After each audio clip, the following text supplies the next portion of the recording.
Sabéis que vais a llegar tarde, es obvio, no hace falta ser un genio. Debéis estar allí a las 10, os lo han repetido miles de veces, tardáis 15 minutos en llegar, 20 si el bus se atrasa. En levantarse y vestirse quizás otros 10 y en desayunar 15. 40 minutos son necesarios para estar a tiempo, está todo calculado al milímetro, no tendría por qué pasar nada, todo es perfecto y, sin embargo, la alarma sigue puesta a las 9:50. Solo 5 minutos más, pensáis. Solo un ratito más y me levanto. Pero es que el día no se acaba cuando se sale de clase o del trabajo. Hay más, quieren de ti más y tú se lo das, se lo vas a dar, pero solo 5 minutos más.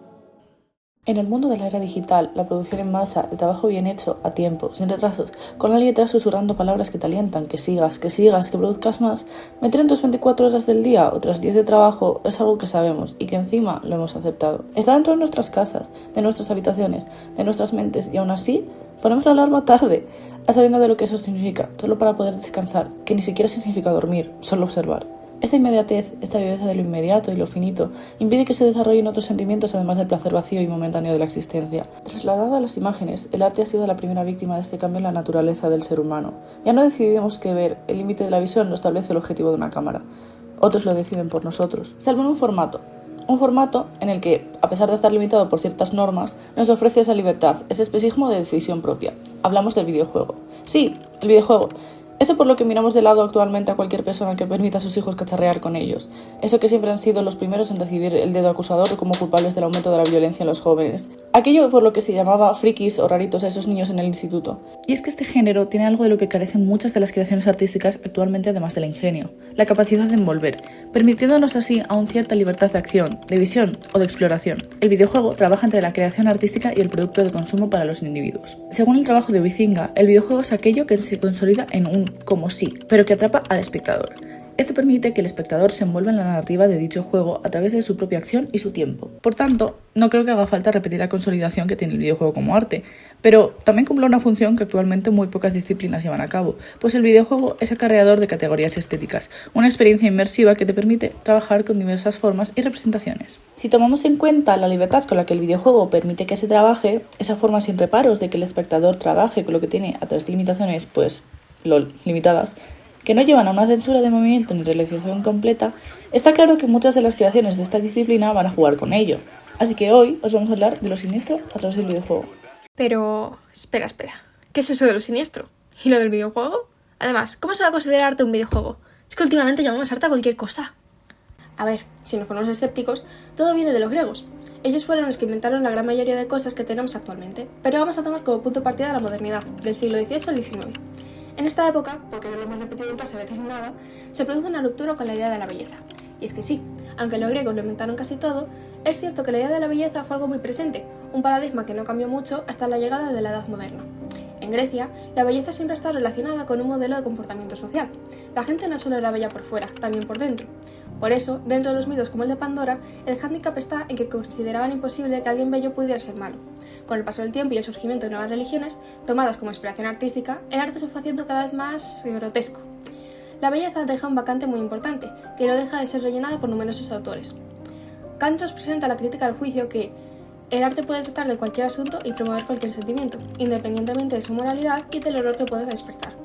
Sin embargo, establece un límite inquebrantable al arte y a la belleza, pues si sobrepasan, nada de lo que se haya construido surte un efecto buscado, el asco. Solo una clase de fealdad no puede ser representada conforme a la naturaleza sin echar por tierra toda satisfacción estética, la que despierta asco. Eugenio Trías comenta en su ensayo de lo bello y lo siniestro esta afirmación, explicando cómo el ser humano es el animal que de forma incondicional no soporta el asco, el animal que extiende hasta lo fantástico el sentimiento del asqueroso. Esto establece unos tabúes que son casi indisociables del asco. Por ello, y tomando en boca Schelling, Trías afirma que lo siniestro es aquello que, debiendo permanecer oculto, se ha revelado. Es como si lo siniestro fuera la capa más profunda que, una vez sale a la superficie, es capaz de ahogar todo lo demás. Por ello, lo siniestro es condición y límite de lo bello. Sin embargo, Freud establece en su ensayo de lo siniestro en 1919 una definición algo diferente a este factor. Lo siniestro es aquello familiar, Heimlich, que se vuelve no familiar, Unheimlich. Esto tiene relación con la intervención de Schelling y de Trías al mencionar que aquello familiar, al revelarse, se convierte en no familiar, nos revela otra cara. La irrupción de lo reprimido provoca una sensación de familiaridad, ya que proviene del propio sujeto, y a la vez error, pues ha aparecido donde debería permanecer oculto. Es por esto que Freud habla del siniestro al mencionar al doble, el doppelganger, para que nos hagamos una idea. Eso que es yo, pero a la vez no lo es, como pueden ser muñecas de cera o autómatas. Freud establece que para que esto se manifieste necesitamos dos factores, la familiaridad y la repetición. El retorno de algo en las mismas condiciones en las que se presentó, el retorno de lo mismo. En algo así ocurre en la trama del videojuego 12 minutos, en los que el protagonista sufre los mismos 12 minutos una y otra vez y cuando acaban vuelve al inicio. A diferencia de un déjà vu que sugiere cierta familiaridad muy placentera respecto a lo que entonces se vive, la repetición debe generar una sensación de horror ante la fatalidad y el destino. Todo esto se establece dentro de unos complejos reprimidos, aquellos traumas de esos recuerdos que son animados por una impresión exterior. Se vuelve A, se repite algo que, todo debido a la censura. Estaba superado o refutado por el sujeto en palabras de Trías. La vuelta de un trauma que en un principio superado, que siempre estaba ahí y que nos es conocido, pero vuelve más grande que nunca. Sin embargo, el arteo de dice Trías se camina por una vía peligrosa. Intenta apurar el límite y esa condición de lo siniestro, de no ser revelada, revelándola de una manera que se preserve el efecto estético. ¿Es tal cosa posible o rozamos aquí en la imposibilidad? Cita Novalis: el caos debe resplandecer en el poema bajo el velo incondicional del orden. En un género donde la toma de decisiones es de alguna manera individual, en el orden y con el tiempo que el jugador desee y sin ninguna apuración de agentes externos, pues siempre podemos cerrar el ordenador y seguir mañana, el sentimiento de lo siniestro es posible. ¿Hasta dónde podemos llegar trabajando el límite de la belleza, el placer y la familiaridad? Al analizar y comprender el sentimiento tal como lo describe Freud, se explicará cómo obras como Silent Hill 4 de Room, Madison y la saga de Final Freddy's exploran esta inquietud al transformar espacios cotidianos, tales como un hogar, una casa familiar o una piscina infantil, en escenarios donde lo conocido se vuelve amenazante. A través de dobles hostiles, repetición compulsiva, presencias que deberían estar muertas y objetos animados que no deberían de tener vida, estos títulos actualizan el ejemplismo freudiano y muestran cómo lo siniestro sigue siendo una de las formas de terror más profundas, íntimas y efectivas del medio interactivo.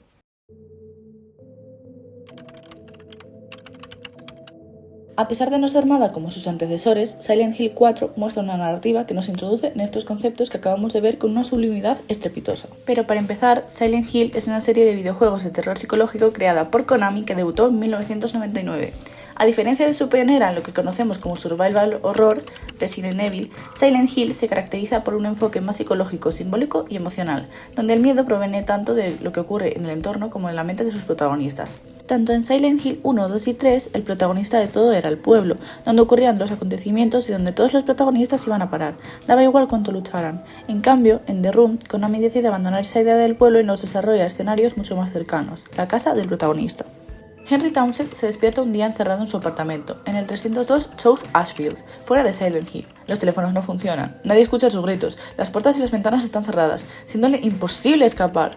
No obstante, Henry sigue viendo a la gente fuera, a través de la mirilla, a través de la ventana de su habitación, pero es que nadie puede oírle, es como si fuera invisible.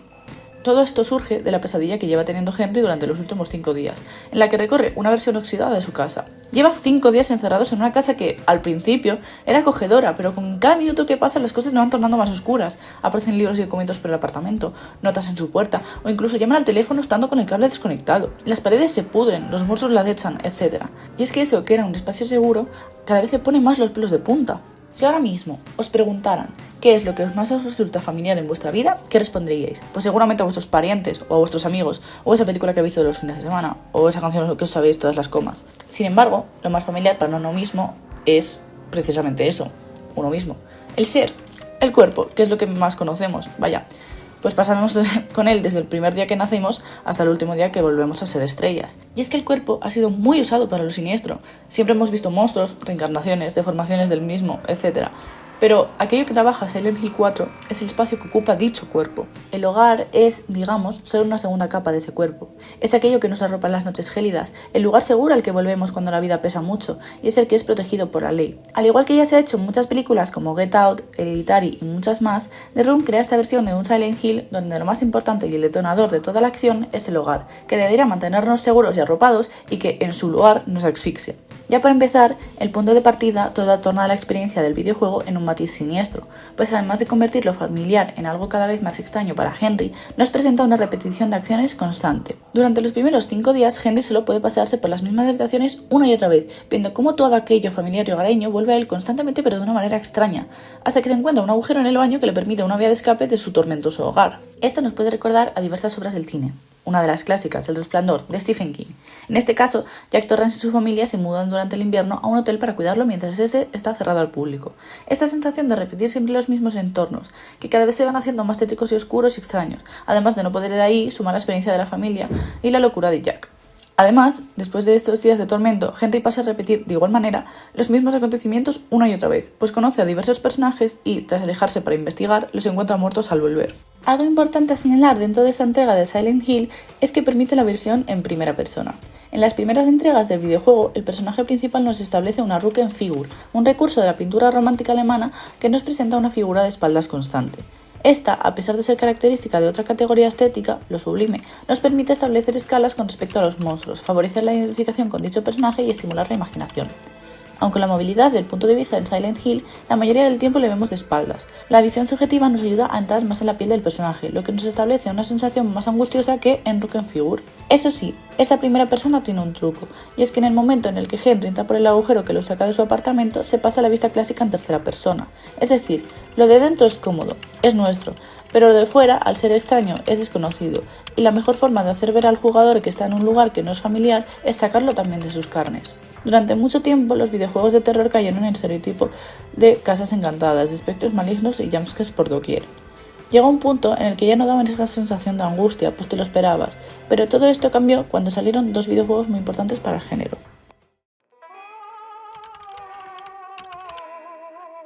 No solo lo fueron por su popularidad, chocando con su origen indie, sino también por la manera en la que reformularon el tópico tanto Visage como Madison.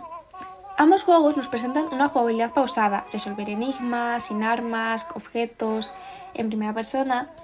La oscuridad de ambos juegos recoge una atmósfera cuanto menos acogedora, que afecta a la cordura del jugador y del personaje principal. En el caso de Madison, el videojuego que analizaremos, el misterio nos acoge tanto al protagonista como a los jugadores hasta el final.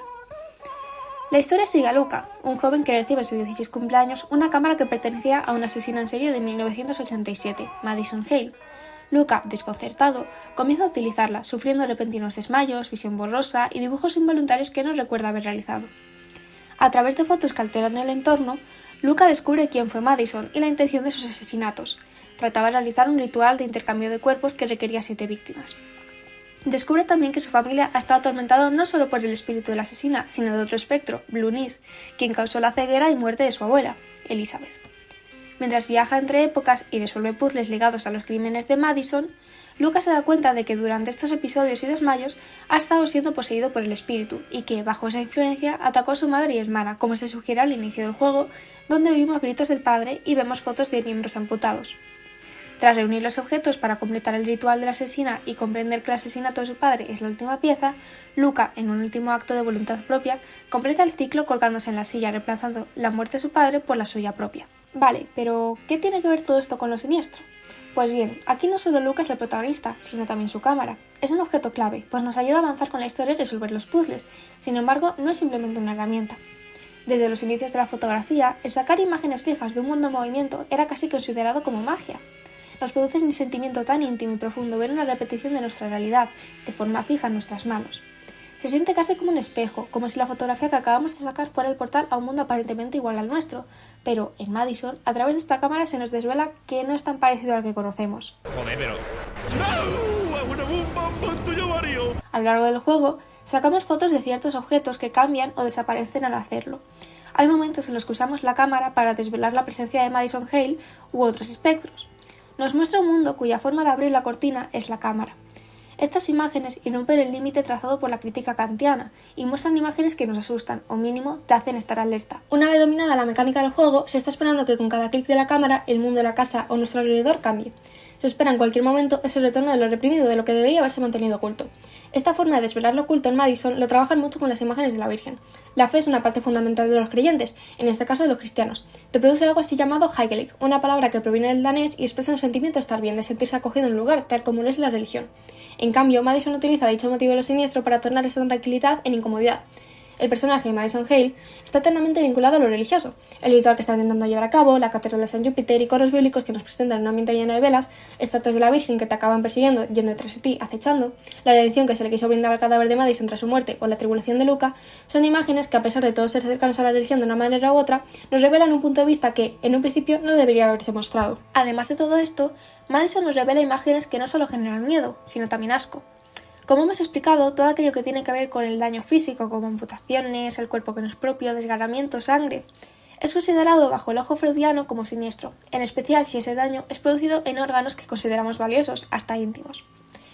El ser despedazado aparenta ser un ser vivo, pero al final no deja de ser un ser inanimado. Por eso, las imágenes que se nos presentan al inicio del juego con los miembros amputados de la madre y de la hermana del protagonista, o el periodo del juego en el que debemos encontrar los ojos de Blunis, un órgano muy preciado para el cuerpo humano, mientras somos perseguidos por su figura, nos presentan una sensación de angustia, repugnancia y asco profundo.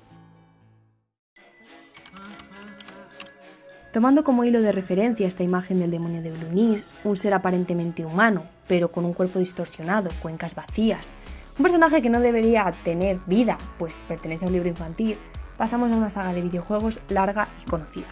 Algunos la conocieron por Security Breach. Freddy, you're supposed to be on lockdown. Otros hemos crecido viendo a Ferraflo jugarlo. Es una saga cuya historia ha calado en muchos, nos es cercana. Estamos seguros de que muchos de vosotros fuisteis los niños que hemos mencionado al principio, aquellos frikis y raritos, como lo fuimos nosotras, y que ese es un videojuego que ha marcado vuestras vidas, incluso a una generación entera. Resumiendo de manera brutal todo aquello de lo que trata Five Nights at Freddy's, porque no vamos a marcarnos un vídeo de Jota. La mecánica principal de las primeras entregas es que el jugador se debe meter en la piel de los guardas nocturnos. En los distintos locales que se abren a lo largo de la saga, el objetivo en sí es sencillo, no dejar que los animatrónicos te ataquen hasta las 6 de la mañana. Elementos como las cámaras, la interacción con algunos de ellos, la luz, componen una atmósfera que deja al jugador intranquilo y angustioso.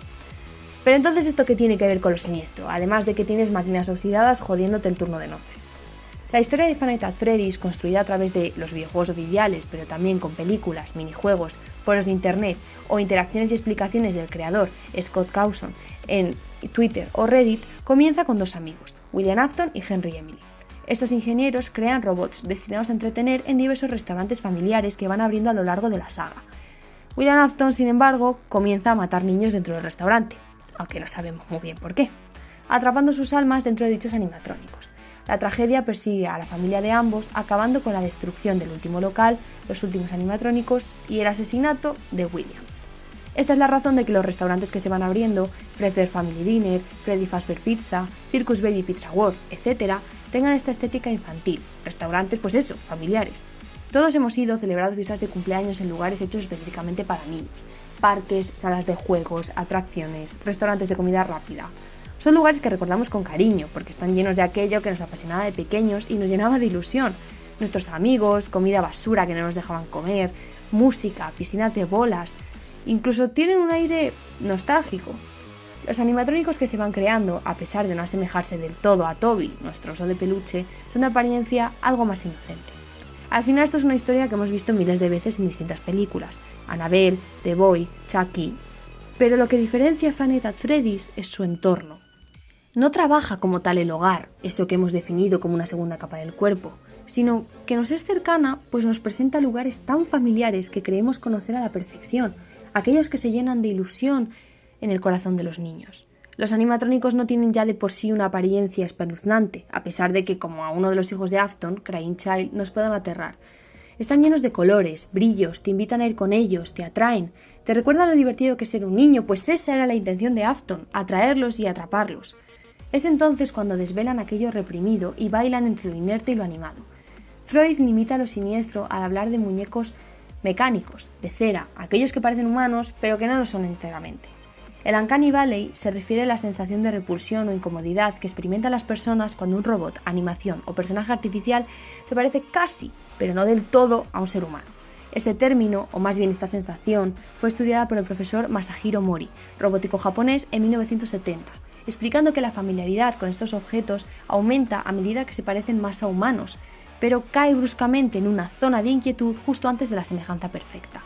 Este concepto está relacionado con la creación de Internet de lugares como los backrooms, los espacios liminales, los creepypastas, lugares que no son familiares, pero con un tono aterrador, onírico, espacios que siempre están llenos, pero que aquí, mágicamente, están desiertos, además de incluir figuras que trabajan con este valle de lo inquietante, figuras clásicas de los backrooms, los facelings, los humanos sin rostro, o los ladrones de pieles, aquellos que roban la piel de sus víctimas y la usan como disfraz. Son algunos de los tesoros de este concepto. Los animatrónicos caen aquí, se mueven, te buscan, te quieren a ti, parecen simples máquinas, pero se mueven como criaturas vivas, emiten sonidos, respiran, se ríen, susurran. I always come back. Por ello, Five Nights at Freddy's nos introduce una ambientación inocente, familiar, en esencia con aquello que conocemos bien, un recuerdo nostálgico y bonito sobre nuestra infancia. No obstante, Toda esta posible belleza que nos puede transmitir el lugar es ahogada por esa mirilla a través del velo, el alete y ya, lo que se encuentra bajo ese manto de apariencia. Detrás de esa familiaridad del entorno se nos presenta un trasfondo siniestro. Trías, tras analizar los cuadros de la primavera y el nacimiento de Venus de Botticelli, concluye el pasado siniestro detrás de la deidad de la belleza grecorromana, la Venus, nacida de la castración de Urano.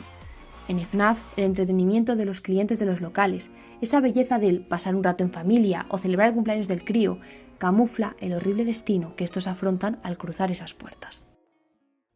Seguro que habéis oído hablar, que muchos antropólogos han concluido, que los seres humanos, como animales que vienen de la naturaleza, solo le temen a dos cosas de manera innata, los ruidos fuertes y la oscuridad. Y estoy segura de que también habéis oído aquello de que muchas películas de terror no lo darían tanto si no tuvieran el paisaje sonoro que tienen. Le tememos a levantarnos por la noche, caminar por el pasillo a oscuras, coger un vaso de agua, porque no sabemos lo que puede aparecer de las sombras. Nos espanta lo desconocido, pero ¿solo eso? A lo largo de los ejemplos analizados podemos ver con claridad cómo el sentimiento de lo siniestro, mencionado por Kant, definido por Freud y trabajado por Trías, sigue siendo una de las herramientas más poderosas del terror psicológico moderno. Estos juegos, aunque muy distintos entre sí en estilo, ambientación y mecánicas, comparten un principio fundamental.